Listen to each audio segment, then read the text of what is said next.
Hiya, I'm not long up and all I've done is wash my face and put some face cream on. But the reason I'm doing the video straight away is because I wanted to do a day in the life, or one of the days in life, or maybe variations of the day in my life of living with an abuser. As much as I can remember them, and you know, remember the feelings anyway. So here goes. So basically, I'd get up and I'd have to get the kids ready for school. And they'd have to be quiet as mice because they probably wouldn't even be up yet. They'd get up and get ready. And just go straight in the car, you know. We dropped the kids off at school, that was pretty okay. And we'd come back, and from the second I stepped back in that house, I literally every single day had to clean that house from top to bottom. And when I say clean it from top to bottom, I mean it, because, and this was over a time of his grooming and training me, of getting me to do it to his standard and to the way he wanted it. And again, apparently this is not only the control of it, but the cleanliness and stuff. It's all quite a common part of narcissism and MPD. And he'd literally, this is how I ended up doing it within an inch of my life every single day to the exact specification he wanted.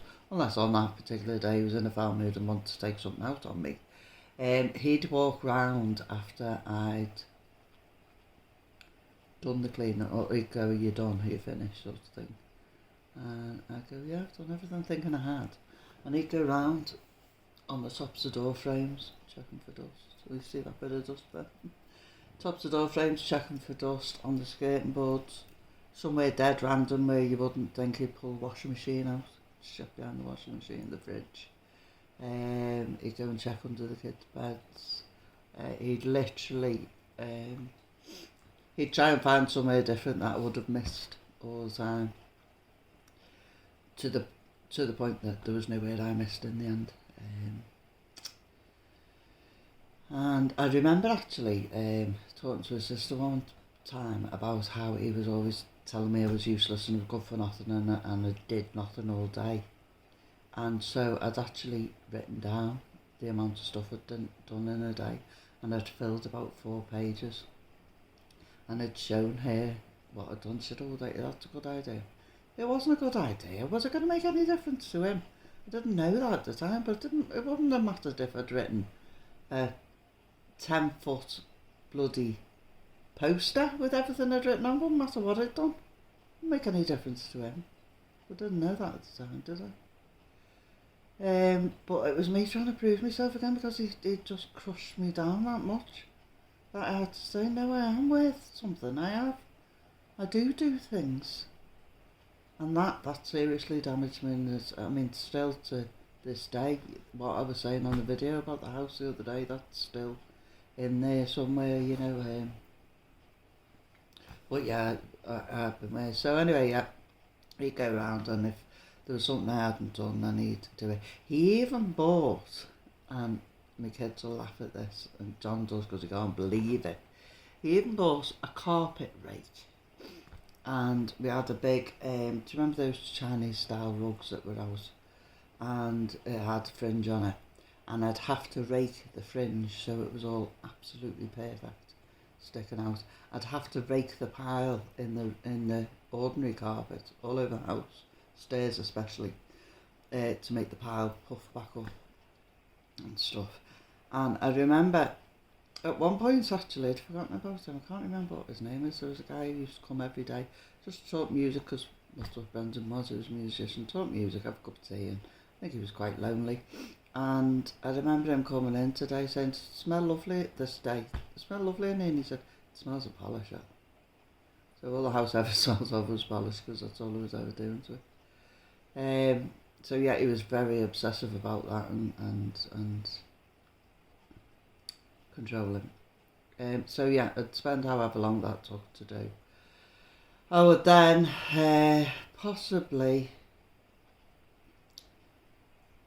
start getting stuff ready for the tea. Well, I'd probably have to make him some breakfast first, so normally I cook breakfast, eat whatever. This on those nice times, I loved that guy coming around actually, didn't I? Because it gave me a bit of a break, and he had to be nice to me while they were there, didn't he? And he was there, and that was for quite a while that he used to come around every day. So yeah, it really took pressure off me, to be honest. And if he had to do anything in the day, or he wanted to go anywhere or anything, I'd have to go with him. There was absolutely no way on God's earth that I was going to be left in the house at that time on my own, because he just wouldn't leave me on my own. And then I'd have to do something for the tea and stuff and get all that ready, and if we had to go shopping, we'd go shopping.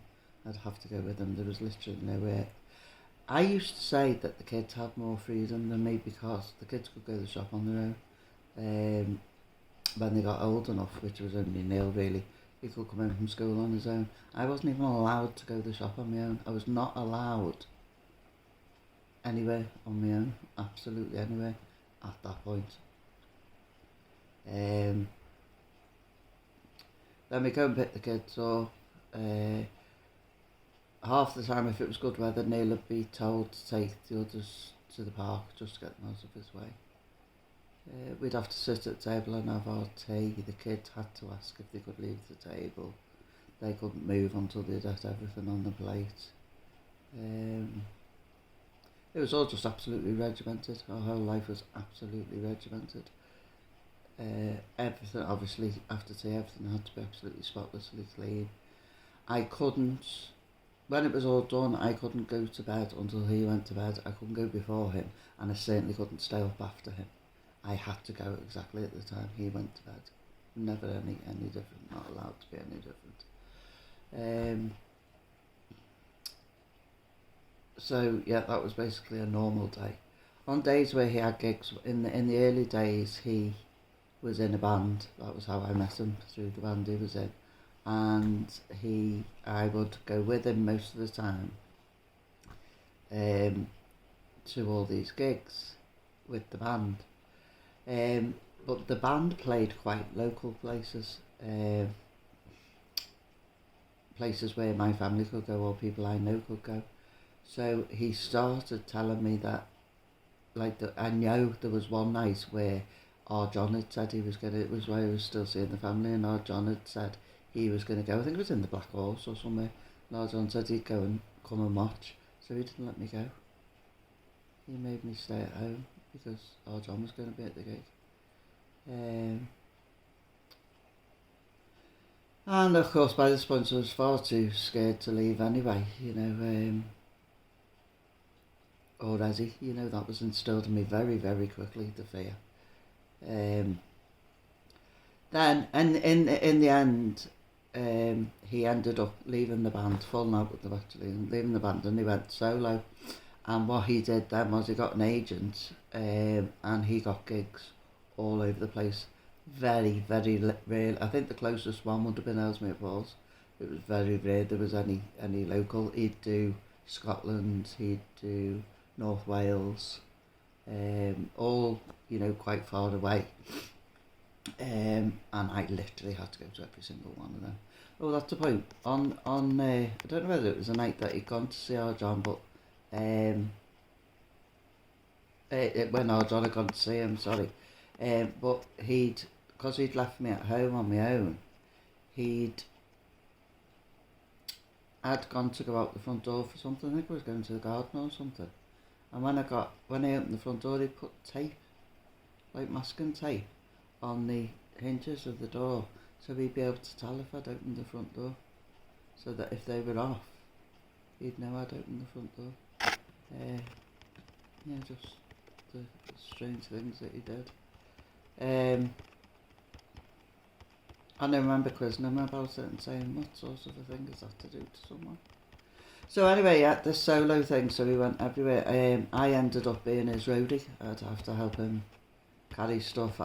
he had a light set and I'd have to wait the lights for him, and yeah, it was just horrible, absolutely horrible, to be honest. It was hard work, and later on, which is a bit of another story, Neil had gone to live with my mum and Rachel had gone to live with the dentist, but I will tell you about that. But it meant that Dan was with us, so I had to take Dan to every gig as well. So Dan was coming to these gigs and either sitting in the car, outside in a car park, or if it was somewhere where he was allowed to come in with me, sitting, and I'd have to take some books or something for him to do, or colouring stuff or whatever, and he'd have to sit behind a curtain with me somewhere on a stage while he was doing the gig. And there's something absolutely horrible about that, and I can't even say it even now, to be honest, because it still hurts me now. And I'm still not going to. But yeah, it was absolutely cruel. Absolutely cruel. So those days, more or less, they were Friday, Saturday, Sundays. That would be what we'd be doing of an evening. Lots and lots of the time, I'd be going hiding bruises and making sure I had long sleeves on and what have you, so you couldn't see things he'd done. Well, I said in my last one about how he always hit me, never the face. Now, that's actually not true, because what he did do was he'd smack me around the face, so it wouldn't be like punched for a bruise, but he would smack me around the head, because by the time I left him, my hearing's never been good anyway, and or my ears, and by the time I left him, I felt like I had a permanent ringing in my ears, and I think it was from far too many smacks around the head. My hearing got worse and worse and worse, and yeah, because I could hear ringing sometimes after he'd done it.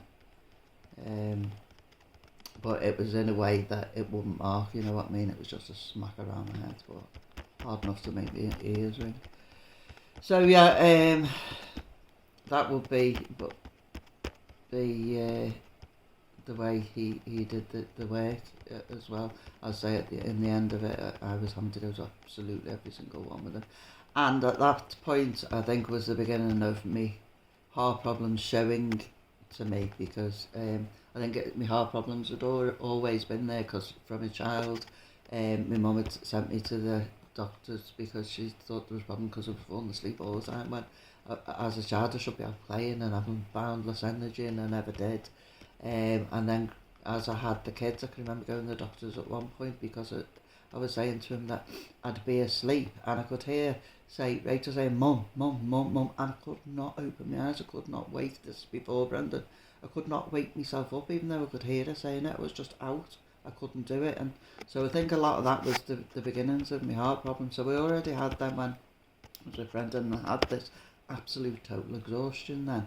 And one of the things that he used to do that was so evil, we'd be coming home at like 2 o'clock in the morning from one of these gigs, and I'd be exhausted, and I'd be like that, nodding off in the car next to him, and he'd hit the brakes to make me go like that, wake me up, which, if you can, as you can imagine, it was not pleasant at the best of times. But when you're absolutely medically, physically exhausted, which I didn't know again at the time that that's what it was, well, it's like they use it as torture, don't they, keeping people awake? And he'd laugh when he did it. It's just horrible, horrible time. And I'm not doing this for any other reason than I think it needs to be spoken about. I think I'm at a place in my life where I can possibly help other people to heal from this sort of stuff. And I know the sort of stuff that I can say that will make people get identification, and that maybe will think is stupid, and that because they've been told it is, and that that they don't think they should talk about, or that nobody will believe them or whatever. And so I just I just want to help if I can. I felt like I had no help, if the truth be known, yeah, no help. He'd pushed all my family away. They couldn't do anything. They'd tried, believe me, they'd tried, but they couldn't do any more. There was no. And I did ring the refuge one time. He'd gone to work, and I ran to the phone box and rang the refuge, and they said to me, well, have you got any money? I said, no. Well, just try and grab some food and stuff like that with you and get you in the kids' house. And go to someone that you can. It didn't help. The refuge is much better now. I've had dealings with them, and they are amazing. It wasn't for the place I was in, that the lady on the phone that day just didn't help me very much. So, and that made me not ring them again. You know, they have a tough job. They really do have a tough job. So anyway, yeah, if I can be of use, then all of that wasn't for nothing, was it? You know, there was a reason. And if I can help people, great. So yeah, that is today's, which is what, video 6. Just because I thought it'd help if I could just do a sort of normal life. In my next ones, I'll be talking about the last couple of times I left. I'm getting to the end of this. I think I've got some of the biggest stories across already, you know, and giving you an inkling into what the life was like, so that you can identify with it, or, you know, help somebody else yourself maybe, because you'll see little things that maybe relate to it. Yeah, okay, I'm gonna go now. And don't forget, even though it's a cloudy sky, if you can't look up at the cloudy sky, look out at the trees, or look out at the wind blowing the trees. Just look at something in nature, something beautiful. Look at your grandchildren, your children. There's plenty to look out there that will make you smile, even in the darkest of times. Speak soon.